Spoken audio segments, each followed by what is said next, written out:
اس کے بعد وہ جو ایک عملہ نے بتایا کہ یہ انڈین پارلیمنٹ پر ہوا. اچھا اس میں جو پھانسی دی افضل گرو کو, اس میں انہوں نے لکھا کہ براہ راست اس کے اوپر کوئی ثبوت دستیاب نہیں ہے, لیکن ہندوستان کے عوام کے اجتماعی ضمیر کو پھانسی سیلف سیٹسفیکشن کے لیے یہ سپریم کورٹ نے فیصلہ. بالکل بالکل بالکل. اس کے بعد آپ دیکھیے جب اڑی کا واقعہ ہوا تو اس کے بعد انہوں نے وہ نام نہاد سرجیکل اسٹرائک. اچھا اتنا جھوٹ بول, یہ آپ نے سب دیکھا ان کے میڈیا میں دیکھتا رہا. اسی طرح کا اندر بیٹھ کر پروگرام بناتے رہے اور وہ اپنے اندرون علاقوں میں بیٹھ کر وہ فلمیں بناتے رہے. انہوں نے کہا جی کہ ہم نے لائن آف کنٹرول کراس کر لی, اور وہ ہندوستان کے پبلک نے بھی مانی. اچھا رائی صاحب, اس میں میرا سوال یہ ہے کہ آپ نے 2-4-5 واقعات کی مثال دی ہے کہ یہ انڈیا ایسا کرتا کیوں ہے, وہ اچیو کیا حاصل مطلب کرنا کیا چاہتا ہے اس طرح کے واقعات. بات یہ ہے کہ وہ جو میں نے آپ سے کہا تھا نا کہ وہ جو اکھنڈ بھارت بنا, اس کو رکاوٹ راستے میں صرف پاکستان ہے. ٹھیک, اب وہ پاکستان کو کمزور کرنا چاہتا ہے. میں ہندوستان گیا تھا 2005 میں. ٹھیک ہے, ان کا یہ تھا کہ پاکستان کا جغرافیہ برقرار ہے, لیکن یہ ہندوستان کی ایک ماتحت ریاست کے طور پر ہے. ان کو یہ ڈر لگتا ہے کہ اگر کہیں خاک میں بدانہ گر یہ نہ رہے تو جو پرانی ہسٹری ہے اس کی انڈیا کی, کہ پھر وہ لوگ جو آتے تھے ادھر سے سینٹرل ایشیا سے افغانستان سے, وہ بھی ہندوستان پر چڑھ دوڑیں گے. تو وہ سوچتے یہ ایک بفر رہے پاکستان سینٹرل ایشیا اور ہندوستان کے درمیان. یہ ہے ان کی سوچ تھی. ٹھیک, لیکن ایک کمزور پاکستان, ایک سب سیرنٹ پاکستان, اس کے جو جیسے وہ سمجھتا تھا ایک زمانے میں بنگلہ دیش کو سمجھتا, آج بھی اس کا خیال ہے یہ سری لنکا, نیپال یا ان کو باقی جو ہے یہ بعض ایسے ملک ہیں چھوٹے چھوٹے, ان کو رکھنا چاہتا ہے. تو اس کو رکاوٹ صرف پاکستان ہے. ٹھیک, اور وہ پاکستان کو بہر صورت ویک کرنا چاہتا تھا, فوجی نقطہ نظر سے بھی, اقتصادی طور پر. دیکھیے بات یہ ہے, لوگ ہماری مثال دیتے رہتے ہیں غلط قسم کی. وہ 1 ارب 40 کروڑ کا ملک, ہم 25 کروڑ کے, لہٰذا اس کی ذرائع آمدن زیادہ ہے ہم سے, اس میں تو کوئی شک نہیں ہے. اس کے زیادہ ہونے چاہیے نا, اگر نہیں ہوں گے تو بڑا نالائق ہے وہ. ایسے ہی ہے. اچھا اب بات یہ ہے کہ اس کا جو سمندر کا جو ساحل ہے وہ 3000 میل ہے, ہمارا کوئی 600-800 یا 700 کے قریب ہے. تو اس کے اپنے اور طرح کے وہ ہیں. ٹھیک, لیکن اس کا یہ مطلب نہیں ہے کہ وہ اپنے آپ کو ایک برتر قوت سمجھ کر تو اس علاقے میں چودراہٹ کرے. وہ اس کا کیا ہے, عربین سی پر اس کی حکومت ہو, گلف کے اندر اس کی وشز ہیں, ریڈ سی کے طرح وہ ہارن افریقہ کے اندر اس کا چلے. اور یہ سارا جو یہ ایشیا سے جو یورپ جاتی ہے جو بحری تجارت ہے, یہ جو باقی چھوٹے ممالک ہیں, اسلامی ممالک ہیں, UAE وغیرہ جو ہیں, فوجی طور پر مضبوط تو نہیں ہیں. یہ ہندوستان کے ماتحت رہے اور یہ ہندوستان کے اس کو آگے لے جائیں. ٹھیک ہے, یہ تو چلیں آپ نے ایک پورا نیریٹو بتایا کہ ہندوستان کے مائنڈ سیٹ سے یہ ساری چیزیں کرتے ہیں. مگر رائے صاحب ایک چھوٹا سا سوال, یہ میرا ذاتی طور پہ آپ سے سوال ہے, چونکہ آپ ایک سابق وزیر اعظم رہ چکے. ایک بیانیہ ہے, کافی عرصے سے یہ بیانیہ بن رہا ہے, ہمارا جو کشمیری ہے وہ اس طرف کا کشمیری ہو یا اس طرف کا کشمیری ہو. یہ بیانیہ انجیکٹ کیا گیا ہے کہ کشمیر کے مسئلے کے اوپر be a state of Pakistan ہم کمپرومائز کر چکے ہیں. کیا اس واقعے کے بعد یہ جو ایک نیریٹو تھا اس کا کیا حل ہوگا یا کدھر جائے گا یہ نیریٹو؟ ایسے ہوا وہ جو 5 اگست کا اس کو جو اقدام تھا نا, ٹھیک, اس سے یہ تاثر ابھرا. ٹھیک ہے, دونوں طرف, پاکستان کے اندر بھی اور ہندوستان کے عوام نے بھی سمجھا کہ یہ ہو گیا. لیکن یہ جو واقعہ ہوا ہے, ٹھیک ہے جی, اس میں حکومت پاکستان نے واضح طور پر یہ کہا کہ جو بنیادی مسئلہ وہ کشمیر کا مسئلہ. بالکل ایسے ہی ہے. ٹھیک ہے جی, بالکل ایسے ہی ہے. اچھا اب کشمیر کی اہمیت کیا, سندھ, جہلم, چناب یہ کشمیر سے نکلتے ہیں, جو اس میں وہ انڈس واٹر ٹریٹی کی بات کرتا ہے. جی, پھر ہمارا جو ایک عظیم ہمسایہ ملک چین, وہ وجہ کشمیر کے مطلب گلگت بلتستان کی وجہ سے وہ ہمارے ساتھ ٹچ ہوتا جی, اس کی اپنی ایک اہمیت ہے. اچھا پھر یہ جو ریاست جموں کشمیر ساری ہے, یہ 45,000 میگا واٹ صرف ہائیڈرو الیکٹرک پیدا کر سکتی ہے. ٹھیک ہے, اتنی کیپیسٹی ہے اس کی, یعنی فاسل فیول کو استعمال کیے بغیر 45,000 میگا واٹ بہت بڑا نام ہے. ٹھیک ہے جی, یہ ہندوستان کے اس میں ہمیشہ ذہن میں یہ ہوتا ہے. اور وہ جو ابھی اس دفعہ جو پاکستان نے جو اقدامات اٹھائے, مثلا میں جو کہنا چاہتا ہوں کہ جب یہ پاکستان بیٹھے گا, بات کرے گا, جو امریکہ نے کہا جو پیس آفر دے دیا کریں گے, اور لوگ بھی آئیں گے. نمبر 1 کہ ہندوستان 5 اگست کے سے پیچھے ہٹے, ریاست جموں کشمیر کی اسٹیٹ ہوڈ بحال کرے. ٹھیک ہے, اس پوزیشن پہ واپس 35A جو اس نے کیا ختم کیا, اس کو وہ ختم کرے. پھر جو پرانا ہمارا جو اب آنا جانا تھا لائن آف کنٹرول پر سے, جس کو ڈپٹی کمشنر دونوں طرف سے اجازت, اس کو بحال کرے. ٹھیک ہے, یہ تاکہ یہ ہے کہ یہ ایک بنیاد پیدا کریں گے PCC کو کہتے ہیں, اس سے آگے چلیں گے ہم. ٹھیک ہے نا. اب بات یہ ہے کہ اتنی جلدی ہندوستان شاید کشمیر کے اوپر مانے بھی نہیں گے، لیکن اس کے لیے طریقہ کار ہے، اس کے لیے اس کو منوانے کے لیے، بات کرنے کے لیے ہمیں ہر وقت دروازہ کھٹکھٹانا چاہیے. یہ ملک بھی ہیں اور UN سیکورٹی کونسل بھی ہے جس کی اس کے اوپر جو ہے چارٹس بالکل ایسے ان کی ریزولوشنز بھی ہیں. یہ ہے کہ کچھ پہلے جو ہے نا اعتماد سازی کے لیے ہم نے نہیں کرنے اقدامات، وہ ہندوستان نے کہا. میں آپ کو دعوے سے کہتا ہوں، اچھا یہ جو کہا جاتا جی انڈیا کا سیکورٹی فیلئر تھا، ہمارے پاس لوگ وہ سادے لوگ ہیں بھائی، وہ سیکورٹی فیلئر تھا ہی نہیں، وہ کیا ہی انہوں نے خود ہے. تو سیکورٹی فیلئر کدھر سے ہو گیا؟ صحیح بات ہے نا. وہ جو تھے 6 آدمی یا 5، ان کو آسمان کھا گیا، نگل گیا، زمین کھا گئی، کدھر گئے وہ؟ ٹھیک ہے 7 لاکھ فوج کی موجودگی میں. اچھا وہ جو پہلگام کا ایریا جس میں واقعہ وہ کھلا ہے، بالکل پلین ہے، وہ اڑن کیل کی طرح، جیسے اڑن کیل ہے نا اس طرح ارد گرد جنگلات ہیں. وہ کدھر گئے وہ لوگ اس کے؟ اچھا آج تک جو بھی واقعات ہوئے ہیں کسی کو یہ ثابت وہ نہیں کر پائے کہ یہ پاکستان سپانسرڈ تھا یہ کشمیر کے اندر، ایک بار بھی نہیں. اور بعد میں کہتے ہیں اچھا جی ثبوت نہیں ملے اس کو چھوڑ دیا. تو اسی طرف یہ بھی بات کریں گے، دنیا کو تاثر دینا چاہتا تھا. بدقسمتی کے ساتھ کیونکہ ہندوستان ایک بڑی منڈی ہے ویسٹ کی، تو ان کے نزدیک ہندوستان کا جو نیریٹو ہوتا ہے ذرا اس کو وہ زیادہ پذیرائی دیتے ہیں. لیکن اس دفعہ جو کچھ ہوا ہے کسی نے اس کی بات دی کہ بھائی ثبوت پیش کرو، ثبوت ہی پیش نہیں کر رہا ہے ہندوستان، تو کیسے کوئی پاکستان پر انگلی جو ہے وہ کھڑی کرے گا؟ آپ ہی کی بات کو آگے کروں گا کہ اس وقت جس ایرا سے ہم گزر رہے تھے، بلوچستان سے کشمیر تک ایک تقسیم کی ہوا پھیلا دی گئی تھی. آپ چونکہ کشمیر کے ایک سیاستدان ہیں، اس چیز کے اوپر آپ نے بہت دفعہ بات بھی کی ہے. میرے خیال میں کہ ہندوستان اسی غلط فہمی کا شکار تھا کہ کشمیر سے لے کے بلوچ تک یہ قوم تقسیم ہوئی ہوئی ہے، یہ رائٹ ٹائم ہے پاکستان کے اوپر اٹیک کرنے کا اور اپنے مقاصد حاصل کرنے کا. کس حد تک انڈیا کو شکست ہوئی ہے اور یہ کتنی لانگ لاسٹنگ شکست ہے؟ کیونکہ 1999 میں 1999 میں آخری دفعہ فل سکیل وار ہم نے ایک طریقے سے لڑی، اور یہ بھی تقریباً فل سکیل وار تھی، میزائل چل گئے. تو اس لیول کی شکست کے بعد آپ کو کیا لگتا ہے انڈیا کتنے عرصے تک اب مزید پاکستان کے اوپر اس طرح کی کوئی اور حرکت کرنے کی کوشش نہیں کرے گا؟ دیکھیں میں آپ کو بتاؤں، 1965 کی جب لڑائی ہوئی تھی ہندوستان مشرقی پاکستان میں اپنے عزائم کو نہیں پورا کر سکا تھا. تو اس نے 6 سال تیاری کی اس کی. ٹھیک. پھر وہ 71 میں آیا. ٹھیک ہے. اندر سے بنگال کے اندر سے لوگ پیدا ہوئے. اس لمبی تفصیل ہے کس کی غلطی تھی کس کی نہیں تھی، ہماری تھی یا بنگالیوں کی غلطی تھی. ٹھیک. ہندوستان جو میں نے آپ سے کہا نا کہ پہلی شرط یہ ہے کہ ہندوستان اس خطے کے اندر توسیع پسندانہ عزائم سے باز رہے. اس کو یہ بات فیصلہ کرنا پڑے گا. اگر یہ بات ہم نے نہ کی تو پھر وہ شرارت ضرور کرے گا. وہ جو آج زخم چاٹ رہا ہے نا، بات یہ ہے کیوں مانا وہ جس دن صبح فجر کے وقت جو ہم نے رسپانس دیا نا، اب ہندوستان کے لیے تھا یا اس کو ایسکلیٹ کرتا وہ. ٹھیک ہے. ایسکلیٹ کر کے اس کو اندازہ ہو گیا تھا کہ آگے سے نتیجہ کیا نکلے گا. ٹھیک ہے جی.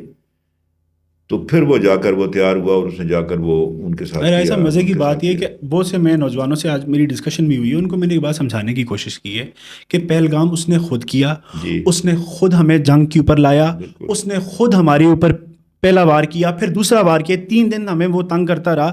پھر جب ہمارا جواب گیا تو خود جرگہ دار پکڑ کے لے کے آیا اور جرگے پہ بیٹھ گیا. اس کو جیت کہتے ہیں. یہ ہماری قوم کو سمجھانے کی ضرورت ہے. بالکل. پہلا اس نے کیا، اس نے 6 یا 9 جگہ اس نے جو ہٹ کیا، انٹرنیشنل بارڈر کو کراس کیا، اس نے انٹرنیشنل لاز کی وائلیشن کی. ٹھیک ہے جی. اچھا بغیر ثبوت دیے ہوئے اس نے یہ بات کی. بالکل ایسے ہی ہے. وہ یونیلیٹرلی اس نے کیا. اس کے بعد پھر اس نے وہ اس میں یہ ہوا کہ وہ جو ہم نے جو اچھا اس کو خیال یہ تھا کہ شاید پاکستان ابھی بھی 20 سال پیچھے ہے. ان کی میڈیا سے دیکھ کے آئیڈیا ہو رہا تھا کہ یہ بیکاری ہیں، گھس جاؤ، گھس گیا. اچھا یہ ہو گیا کہ ماریں گے خود کا اس نے مجھے گھس کے ماریں گے، وہ ہمیشہ کہتا رہتا ہے. اچھا ہوا یہ کہ اس کو جو رسپانس دیا ہماری ایئر فورس نے اس نے. ٹھیک ہے جی. اب وہ زخم چاٹ رہے اپنے، اور میری جو میں سن رہا ہوں کہ انہوں نے اپنے جو کیا ہوا تھا انڈین ایئر فورس گراؤنڈ ہو گئی تھی. بالکل ایسے ہی ہے. اچھا جب تک آپ کے پاس ایئر فورس نہ ہو تو آپ کی فوج جو ہے نا موو نہیں کرتی آگے، گراؤنڈ فورسز نہیں کرتی. کیا کرتا ہے ہندوستان؟ اس کو مجبوری تھی، آپشن ہی بچا نہیں تھا، اس کے پاس آپشن نہیں بچا تھا. اچھا یہ بھی بتاؤں، ہمارے ایک انسنگ ہیرو وہ جو ہیرو ہیں وہ ہمارے نیول فورسز ہیں. اچھا وہ پوری طرح بلہ تیار تھے. میری تو خواہش تھی کہ وکرم جو ہے نا وہ اس بحیرہ ہند کی اس گہرائیوں میں جائے. وہ لائے نہیں. ان کو پتا تھا کہ یہ ہم نے اپنی ساری تیاری کی ہوئی تھی، جس طرح ایئر فورس نے کی تھی، جس طرح ہمارے. آرمی نے میں اپنی آرٹلری کو مبارکباد پیش کرتا ہوں. ایسی پرسائز انہوں نے ہٹنگ کی ہے انڈیا کے اوپر لائن آف کنٹرول پر کہ وہ جو ان کے چھکے چھوٹ گئے ہندوستان کے اس کے فرنٹ پہ بھی اور پیچھے بھی. اسی طرح سے ہماری ایئر فورس نے جو کام کیا, ہمارے پلانرز نے کام کیا. میں پہلے تو مبارکباد دیتا ہوں اپنی پولیٹیکل لیڈرشپ کو, شہباز شریف صاحب کو, ان کی کیبنٹ کو, وزارت خارجہ کو بطور خاص. دیکھیں کیا ہوا جب ہندوستان نے کیا, ہم نے اس کو اسکلیٹ نہیں کیا, ہم نے اس کو رکھا کہ نہیں ہم مطلب یہ ہم نے پیش کر. ہندوستان کے پاس کیا تھا گولڈن اپرچونٹی جو سے وہ لوز کی کہ وہ جو حکومت پاکستان نے پیشکش کی تھی جو آپ بنا لیں کوئی بین الاقوامی بات کریں اس میں کر لیں گے, وہ اس نے وہ بات نہیں مانی, اس طاقت کا زوم تھا اس کو, وہ ہمیں سبق سکھانا چاہتا تھا, غلط فہمی کا شکار غلط فہمی کا شکار. اچھا وہ لوز کر گیا. اس کے بعد یہ ہوا کہ ہم نے جو اچھی سفارتکاری کی, پھر میں اپنی مسلح افواج کے تمام جو ہماری لیڈرشپ ہے, میں chairman joint chief of staff کو, اپنے تینوں جو ہے اپنا بطور خاص جناب ان کو آصف منیر صاحب کو, اپنے بابر ظہیر الدین بابر صاحب کو, نوید اشرف صاحب کو, سیلر سے لے کر ایڈمرل تک, ایئر مین سے لے کر ایئر چیف تک, ایک جوان سے لے کر آصف منیر صاحب تک, ان کو بہت بات پیش کرتا ہوں. دیکھیں بات یہ ہوتی ہے لیڈرشپ کی بڑی بات ہوتی ہے, بہت فرق پڑتا ہے, وہ بڑا فرق پڑتا ہے, بہت فرق پڑتا ہے. میں وہ مثالیں نہیں دینا چاہتا, لیکن یہ ہے کہ لیڈرشپ نے فرق ڈالا نا 27 سال کے بعد فرق, مطلب یہ جو دیکھیں نا دہلی کے اوپر میزائل گئے نا. اچھا اب پلوامہ جو تھا اس کا بھی وہ ہوا, لیکن اس کے بعد یہ ملا اس کو صحیح ریسپانس, اس کو انڈیا کو, ہم نے ادھر بھی اس کو مارا, اس نے ہمارا ادھر جو ان کا جہاز. اچھا ایک سوال آزاد کشمیر اسپیسیفک کروں گا. آزاد کشمیر اسپیسیفک یہ سوال ہے کہ پچھلے کچھ 1-2 سال میں کچھ فکری انتشارات یہاں پہ چل رہے تھے, آپ نے بہت دفعہ ان کو واضح کرنے کی کوشش کی, بچوں کو بول کے, ایک چھوٹے بچوں کو سمجھانے کی آپ نے کوشش کی, بچوں تم وہ نہیں سمجھتے جو ہم دیکھ رہے ہیں. آج کشمیری قوم کی طرف سے پاکستان کے لیے جذبات آپ اگر ان کی نمائندگی کرنا چاہیں. دیکھیے بات یہ ہے, میں ہمیشہ کہتا رہا تھا اپنی بات میں کہ ہم فرسٹ ڈیفینس لائن ہیں, اور یہ ثابت ہوا, یہ ثابت اللہ کے فضل و کرم سے. بالکل. اچھا ہمارا جو پیغام ہے ادھر اپنے ان بھائیوں کو کہ ہم آپ کو کبھی فراموش نہیں کر سکتے, جو مرضی ہو جائے, ہم ہر قیمت, پاکستان بھی دے گا, ہر قیمت ادا کرے گا, اور آزاد فکر لوگ بھی دیں گے آپ کو اغیار کی غلامی سے نکالنے کی. ایک بات. دوسرا یہ ہے کہ ہم نے جو اپنے پاکستانی بھائیوں کو جو پیغام دیا کہ یہ ہوتا ہے, یہ نہیں کہ ان میں کوئی کمی کی, بالکل وہ بھی اس طرح آج دیکھیں نا آپ کیا, اس میں کوئی کمی نہیں ہوئی, لیکن ان کو ہم نے کہا کہ ہم آپ کے ساتھ. یہ جو لوگوں نے تاثر دیا ہوا تھا نا کہ یہ دور ہو گئے ہیں, وہ کچھ 5 اگست کے کوئی واقعات ہوئے تھے, لوگ رنجیدہ تھے, مطلب ہے ان کو مطلب ہے فکری انتشار میں پڑ گئے, وہ نکل گیا, وہ دور ہو گیا, وہ اب کوئی گنجائش نہیں, اب کون سی گنجائش, اب کوئی گنجائش نہیں ہے. نہیں, وہ اکثر ایک لفظ ہم کہتے تھے نا کہ جی جو جنگ ہوتی ہے وہ ہمیشہ کشمیر کے ہی بارڈروں پہ ہوتی ہے, تو اس دفعہ پاکستان نے اپنا خون دے کے, کیونکہ اس جنگ میں صرف کشمیری شہید نہیں ہوئے, اس جنگ میں ہمارے پاکستانی بھائی بھی شہید ہوئے. دیکھیں نا باول نگر سے, باولپور سے لے کر مطلب یہ ادھر سے مظفر آباد ورکنگ باؤنڈری تو آ گئی نا ادھر, تو باقی یہ آگے لائن آف کنٹرول آ گئی. تو یہ مطلب ہے, اور مجھے پتہ خوشی کیا ہوئی, وہ جو شہید بچے تھے نا ان کا نام ہر میزائل پر لکھا ہوا, کیا بالکل ایسے ہی ہے. مجھے یاد آ گیا نا, میں جرمنی گیا نا, تو وہ جو ان کی پارلیمنٹ کی بلڈنگ ہے نا, تو وہاں انہوں نے امریکز نے وہ ان کو لکھا ہوا تھا اسی طرح کے نام کہ یہ ہمارا بم ہٹلر کے لیے, اس کے لیے, وہ مجھے بات یاد آ گئی. اور ہمارے وہ مظفر آباد میں شوائی کا علاقہ ہے پاجگراں, وہ پاجگراں والوں سے تو آپ بہت اچھے سے واقف ہیں, سادات برادری. وہ کل ان میں سے ایک بندہ کہہ بھی رہا تھا کہ بات پاجگراں سے شروع ہو کے دلی پہ ختم ہوئی ہے جی. تو بات یہ ہے کہ میں یہ سمجھتا ہوں, سچی بات آپ کو بتاؤں, ہندوستان نے تاثر یہ دیا تھا دنیا کو, ہماری پاکستان کے پبلک کے اندر بھی, کہ کنونشل وار ہم نہیں لڑ سکتے, کبھی نہیں لڑ سکتے جی, پاکستان لڑ نہیں سکتا. وہ ہمیں دھمکیاں دے رہے تھے کہ آؤ آ کے دکھاؤ, یہ بت ٹوٹ گئی اللہ کے فضل و کرم. الحمدللہ یہ بتا دیا ہم نے کہ we are capable of fighting a conventional war, اور ہم تمہیں اس میں ماریں گے. یہ مارا, اور مار کے بھی دکھایا اس کو, ٹھیک ہے, یہ بالکل زمین پہ بھی دکھایا, ہوا میں بھی دکھایا, اس کو دکھایا, اور پھر ہمارے پبلک نے دکھایا ان کو. ملک کے اندر جو یکجہتی فوج کے ساتاتھ ہوئی ہے نا, یہ انہوں نے دکھایا. میں وہ کل ان کی سن رہا تھا اپنا DGI SPR کی, ہمارے جو نوجوان جو اس سائبر اس وارفیئر میں بالکل سوشل میڈیا وار میں بہت کھڑے شامل تھے اس میں، بالکل کھڑے تھے. دیکھیں میں آپ سے کیا کہتا ہوں، بیانیہ بنانے کی قومی جنگ ہے، بالکل یہ جنگیں جو ہوتی ہے وہ قوم لڑتی ہے. اچھا ایک بات مجھے کلیئر کرتے چلیں، چونکہ آپ لائن آف کنٹرول سے واقف ہیں، میں نے یہ سنا ہے کہ اس دفعہ جو لائن آف کنٹرول پہ جنگ چل رہی تھی، آرمی کو والنٹری لوگوں کو بلانے کی ضرورت نہیں پڑی، لوگوں نے بھرپور مدد کی آرمی کی ہر طرح سے. میں آپ کیا بتاؤں آپ کو، مجھے وہ ایک انچارج تھے ایک جگہ، وہ کہنے لگے کہ مجھے پتہ نہیں کتنے دن لگ جاتے، تو یہ مطلب ہے یہ لوگوں نے کس طرح کیا، ایک کوئی چیز اٹھانی تھی، انہوں نے کہا اس کی انگلی کو یہاں کٹ لگا ہوا تھا، اچھا تو اسے بند کیا، تو کسی نے اس کو کہا، تو میں نے اس کو دیکھا، اس نے وہ پورا ایک جو ہے نا وہ اٹھا کر تو ادھر چھوڑا، ٹھیک ہے یہ نہیں. اور سچی بات آپ بتاؤں، میں جدھر بھی گیا، کل ان سے پوچھا، 3 جگہ گیا میں کل، تو ان سے پوچھا، انہوں نے کہا جی انہوں نے کہا جی ہم بیان ہی نہیں کر سکتے کہ کشمیریوں نے کس طرح فوج کے پیچھے کھڑے رہے اور ہماری جو مدد کی ہے ساری. دیکھیں ان کو کوئی یہ جنگ میں ہوتا ہے کہ یہ ہندوستان کے پاس پیسہ بھی ہے نا، سارا کچھ ہے، وہ سبورسو ایکٹیویٹی بھی کوئی نہیں کر سکا، وہ کسی جگہ نہیں کر سکا، وہ پوری کوشش تھی، پوری کوشش تھی. اور اس کا یہ کچھ چیزیں تو آئی ہیں ہمارے سامنے کہ ہمارے کچھ تھے یہاں پہ جو ان کو انفارمیشنز دے رہے تھے کہ یہ حرکتیں ہوئی ہیں، یہ تو ہمارے ادارے ان کو اچھے سے دیکھ بھی لیں گے. مگر آخری سوال ہم اس کو سم اپ کریں گے، آزاد کشمیر کے نسل کو، نئی نسل کو، جس نے یہ پہلی دفعہ یہ سب کچھ دیکھا ہے اور جن کو مطالعہ پاکستان کے اوپر بہت شک تھا، وہ شک میرا خیال اس جنگ کے بعد دور بھی ہوتا جا رہا ہے، آپ اس کو اس کے بعد، اس جنگ کے بعد ہونے والے کانسیکوینسز کے لیے کتنا تیار ہونے کے لیے کہیں گے، اور ان کو کیا پیغام دینا چاہتے ہیں کہ اب آزاد کشمیر کا نوجوان کس طرح اپنا ریئیکشن دے؟ میں آپ کو بتاؤں، میں چھوٹا تھا، میں نے 65 کی جنگ بھی دیکھی ہے، 71 کی، میں 65 کے بتا ہوں، ہم گاؤں میں تھے. اچھا، تو وہ چاچا کے گھر تھے، تو کسی نے کہا جی کہ کوئی انڈین آرمی آ گئی ہے، تو وہ ادھر نیچے اس مکان کو، واللہ میں نے چاچا کی 303 اٹھائی جو میرے قد کے برابر تھی نا، میں اٹھا کر میں اوپر اس پہ گیا. مطلب کہنے کا مقصد جذبہ ہی ہوتا ہے.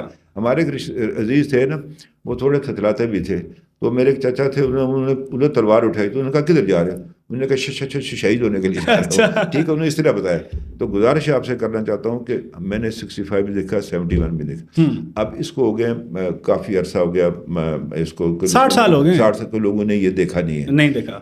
اس نے پھر سے یکجہتی پیدا کی ہے اس پاکستانی پوری قوم کے اندر بلا تفریق. ہم ایک ہی ہے نا، ہمارا تو مقصد ہی اس میں تو کوئی علاقے کی بات ہے نہیں، ایسے ہی ہے. تو یہ ایک کیا کہتے ہیں، ایک وہ ہے نا، یہ جگوتری تھی، یہ ایک ہوتا ہے نا لوری ہوتا ہے، ایک ہوتا ہے جگوتری، جاگتے رہیے میرے لال، وہ ایک ہے، وہ بڑا اچھا خوبصورت ہے، وہ میں سنتا رہتا ہوں اس کو. ٹھیک ہے، تو یہ دوبارہ جگایا، خواب غفلت سے جگایا کہ دشمن تمہارے بارے میں یہ سوچتا ہے، تمہارے بارے میں یہ سوچتا ہے، وہ تمہیں کبھی معاف کرنے کے لیے تیار نہیں ہے. تم جاگو اور اپنے وطن کی حفاظت کرو، اور جب تک کہ ہندوستان کی ناپاک فوج کے قدم لکھن پور سے ادھر نہیں جاتے، یہ جدوجہد جاری رہے گی انشاءاللہ. تھینک یو سو مچ راہی صاحب، آپ کے بہت قیمتی وقت کا، آپ کے جذبات کا. اور میں اپنی اس پوڈ کاسٹ کے آخر میں دوبارہ کہنا چاہوں گا کہ راجہ صاحب آر دا فرسٹ ون جنہوں نے یہاں گن لگا کے ثابت دیا تھا، اپنا مورال، اپنی جو ان کے اندر جذبہ تھا اس عمر میں، وہ ثابت کیا تھا. اور ہمارے نوجوانوں کو ان سے سیکھنا چاہیے کہ اس عمر میں بھی اگر یہ جذبہ رکھتے ہیں، اب اس جذبے کی ہمیں بڑی ضرورت ہے، کیونکہ ہمارا دشمن بڑا مکار ہے. ابھی تو اس نے ایک بھاگتے ہوئے ایک ریلیف مانگا ہے، سیز فائر کیا، وہ کبھی بھی دوبارہ ایسی حرکت کر سکتا ہے. تو ہمارے نوجوانوں کو تیار رہنے کی ضرورت ہے. انشاءاللہ آپ سے جلد ملاقات ہوگی. ایک بات کیا، جو ورثہ مجھے میرے باپ نے دیا، میں نے اپنی نسل کو آگے وہ منتقل کیا، اس نے جس سے میں چکوٹھی گیا تھا. بالکل ٹھیک، میں نے اس وراثت کو آگے منتقل کیا. Thank you so much again, آپ سب کا بھی بہت بہت شکریہ. انشاءاللہ آپ سے ہوتی ہے ملاقات اگلے ایپیسوڈ میں، تب تک دیجیے اجازت. اللہ حافظ.